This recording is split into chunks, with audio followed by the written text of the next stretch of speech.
Hi Sagittarius, ito na po ang inyong reading and let's start. Second half of the year 2023. Kukuha tayo ng ilang messages para sa inyo. As usual, mensaheng gabay lamang po. Okay, mag-spread muna tayo ng ilang cards para sa mga Sagittarius. Anong maiwan natin para sa kanila? Message.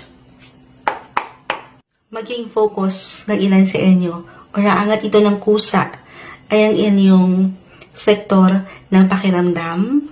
It could be physically or mentally, emotionally. Hindi po isang professional health advisor ang Moonchild, pero maaaring ito yung isa sa magbigay diin para sa inyo. Yung pakiramdam, physically, yung inyong health, okay?